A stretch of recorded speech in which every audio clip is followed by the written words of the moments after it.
ini karunia Allah kepada Nabi Muhammad. Terus apa yang kita ucapkan? Alhamdulillah. Karena ini nikmat Allah anugerahkan kepada Nabi Muhammad. Allah dan malaikatnya bersalawat. Allah ceritakan dan berita kepada kita. Kita ucapkan Alhamdulillah. Ya ayyuhalladzina amanu. Kita siap. Buka hati kita. Buka telinga kita. Buka nyawa kita dan fikiran kita. Apa ya Allah? Kamilah orang beriman. Kami siap sami'na wa ta'na. Apa perintahmu? Sallu alaihi wa sallimu taslima. Baru kita ucapkan Sallallahu alaihi wasallam. Ini salah satu cara untuk bisa menyentuh dan menhayati isi-isi Al-Quran. Subhanallah jamaah sekalian. Apapun yang kita niatkan untuk membaca dalam Al-Quran itu pasti kita dapat. Ada orang yang membaca niatnya hidayah. Wallahi dapat hidayah. Ada orang yang membaca Al-Quran untuk mendapatkan taufik, mendapatkan keberkahan, mendapatkan ilmu. Wattaqullah wa yu'allimukumullah. Wallahu bikulli syai'in alim. Ketika kita membaca ayat Al-Quran, kita ingin mendapatkan ilmu dan yang ada di dalam Al-Quran, rahasia-rahasia bisa terbongkar, mutiara-mutiaranya. Wallahi akan Allah berikan agama yang sempurna, memberikan Al-Quran. Al-Quran wallahi kalau kita bisa rasakan kenikmatan dan keindahannya. Ketika kita lagi sendirian membaca, menhayati. Dan saya punya kebiasaan ketika membaca ayat-ayat Al-Quran, salah satu cara yang saya belajari menhayati, walaupun kita tidak begitu banyak memahami isinya dan artinya, khususnya di ayat firman Allah, Ya ayyuhalladzina amanu, stop sebentar. Jangan lanjut.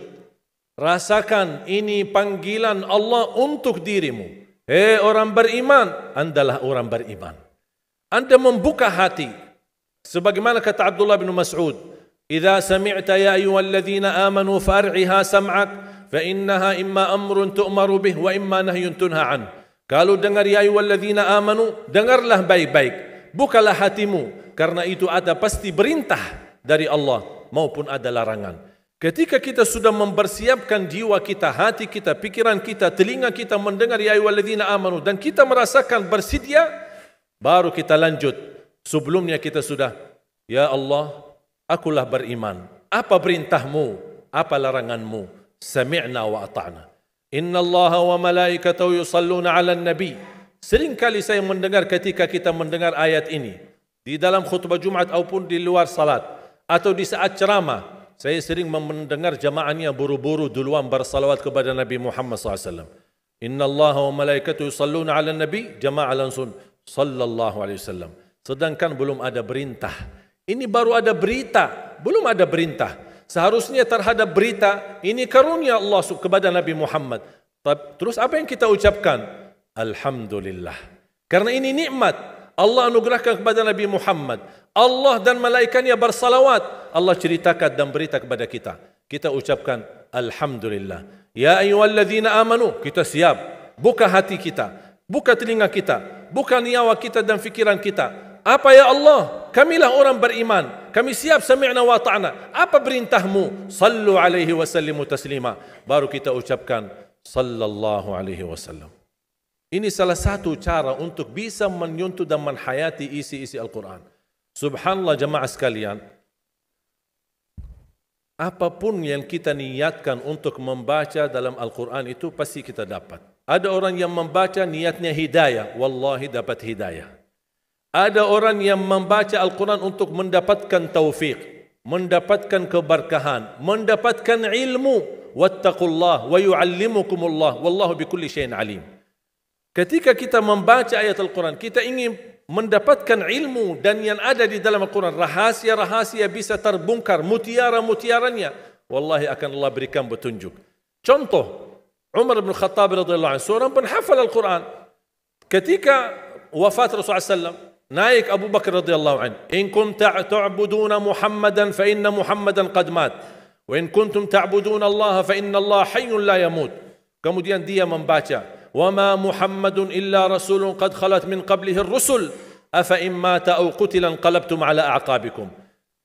Begitu beliau menceritakan, apa kata Umar bin Khattab? Demi Allah, sepertinya baru kali ini saya mendengar firman Allah, padahal beliau pun hafal Al-Quran.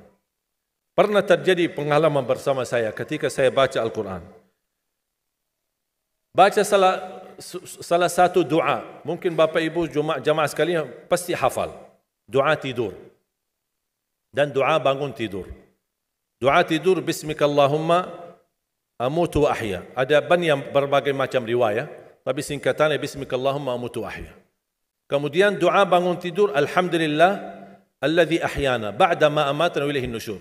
Yang membuat saya penasaran, kenapa di judul doa namanya doa bangun tidur, doa tidur, tapi di dalam doa tidak ada istilah bangun tidur. Justru yang ada hidup dan mati. Membuat saya berfikir, apa maksudnya bismikallahumma? Seharusnya bismikallahumma tidur dan bangun. Alhamdulillah yang telah membangunkan sesudah tidur. Kenapa ada hidup dan mati? Ingin saya mencari tahu sampai saya menemukan sebuah hadis yang sahih.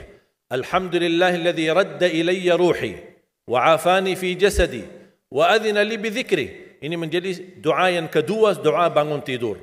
Ketika saya baca, alhamdulillah yang telah kembalikan ruhku, berarti ruh kita di mana saat tidur? Wa afiyat di jasadku, dan diizinkan untuk bisa mengingat Allah Subhanahu wa taala. Membuat saya tambah penasaran, kenapa di saat tidur Allah sebutkan kata hidup dan mati, bukan kata bangun dan tidur. Membuat saya jari dan gali tahu, mencari tahu, tidak menemukan hadis-hadis yang bisa menjawab penasaran saya.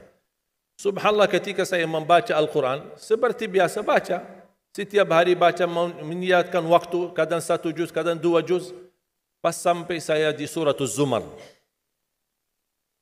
Surah 39 ayat 42.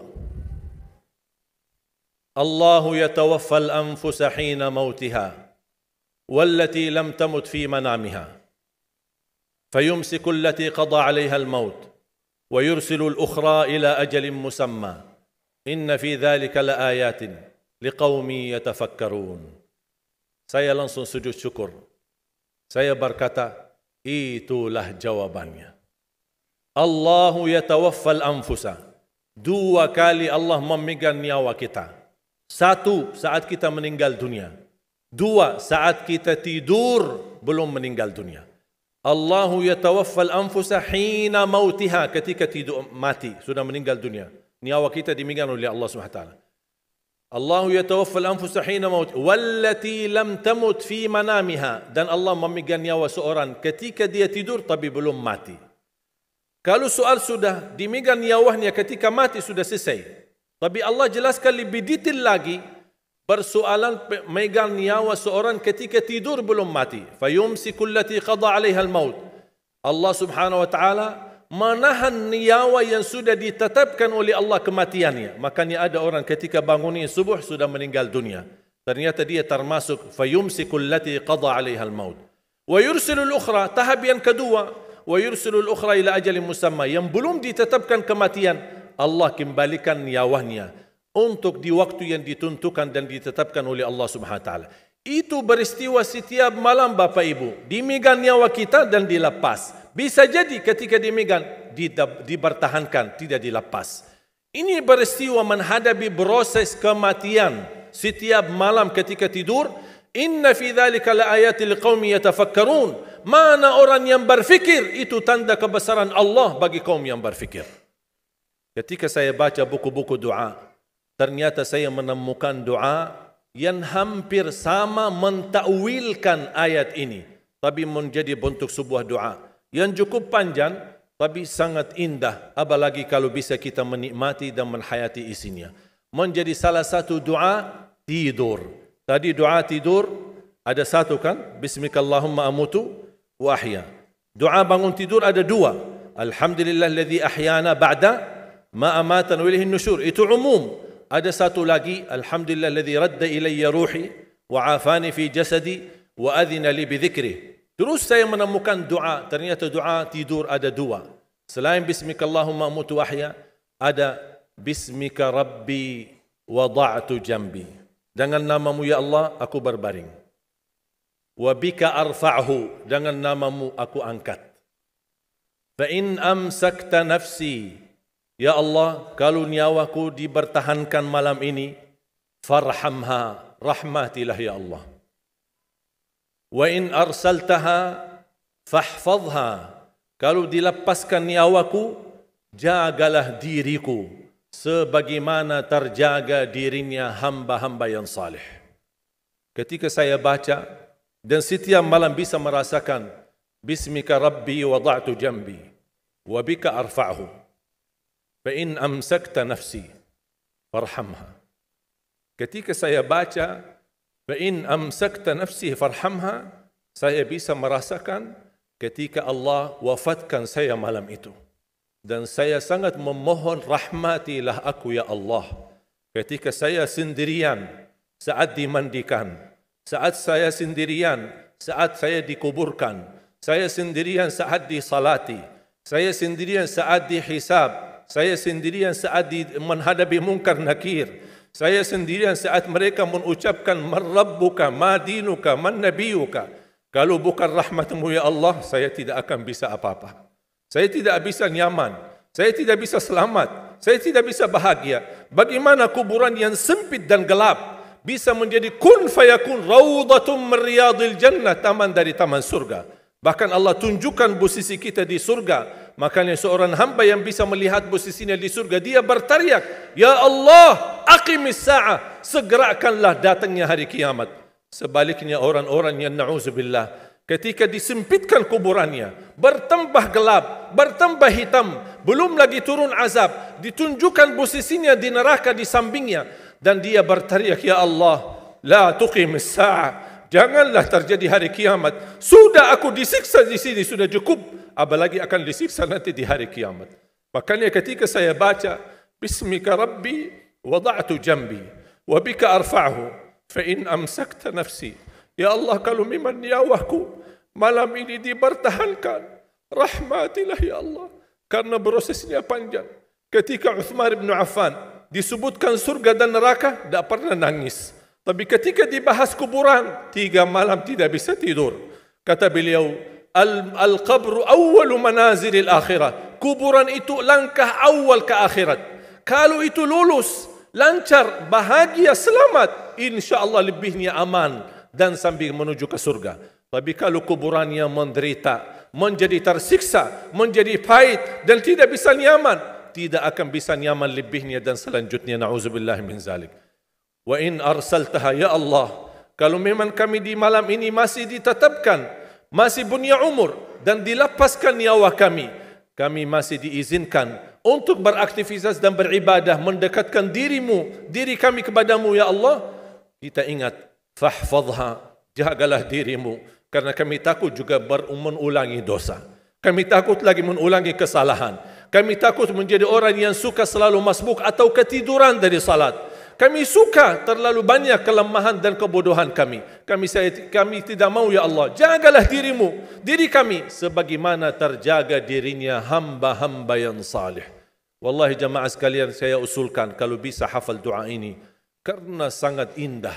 Hayati maknanya, dalami isinya, agar kita tidur dan kita merasakan tergantung diri kita dengan rahmat Allah Subhanahu wa taala.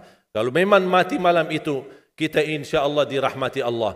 Kalau kita masih punya umur, mudah-mudahan kita terjaga untuk bisa menjadi sebagaimana hamba-hamba yang salih.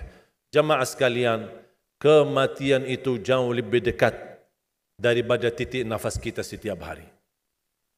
Bahagialah seorang yang bisa sisahkan amalannya, yang bisa membuka buku amalannya walaupun dia mati, tapi terus disalurkan pahala. Sedekah jariahnya tidak terputus. Sepengalaman saya, dan saya belajar, tidak pernah saya menemukan amalan sehebat untuk mendukung dan mewakaf Al-Quran. Al-Quran untuk dibelajari, Al-Quran untuk dihafal. Saya memiliki harapan yang sangat tinggi. Insya Allah Indonesia, sepanjang apapun kegelapan, sepanjang apapun kegelapan kezaliman, sepanjang apapun kehilangan keadilan, insya Allah akan datang satu saat terbitnya matahari adil. Dan insya Allah Indonesia akan menjadi negara Al-Quran. Saya bisa meyakinkan gitu, karena saya telah merasakan bagaimana di Turki. Turki negara sekuler, yang ratusan tahun serangi Islam, ratusan tahun menabaikan Islam. Tidak boleh kumandangkan azan dalam bahasa Arab. Tidak boleh ada rumah tahfiz. Tidak boleh ada pesantren. Tidak boleh belajar agama. Tidak diberikan anak-anak kita bisa belajar dengan sendirinya Al-Quran. Semuanya dilarang dengan keras. Bahkan terancam orang-orang yang melanggar aturan itu. Allah Subhanahu wa taala melahirkan seorang presiden yang bisa membaca Al-Quran. Cuba buka di YouTube bacaan Erdogan bagaimana. Itu dilahirkan dari negara sekuler. Saya bisa meyakinkan insya-Allah 1 juta menghafal Al-Quran, dan bapa ibu mudah-mudahan masih punya umur akan mendengar pengumuman besar imam besar salat Idul Fitri dan Idul Adha sekaligus khatib adalah Presiden Republik Indonesia menghafal Al-Quran.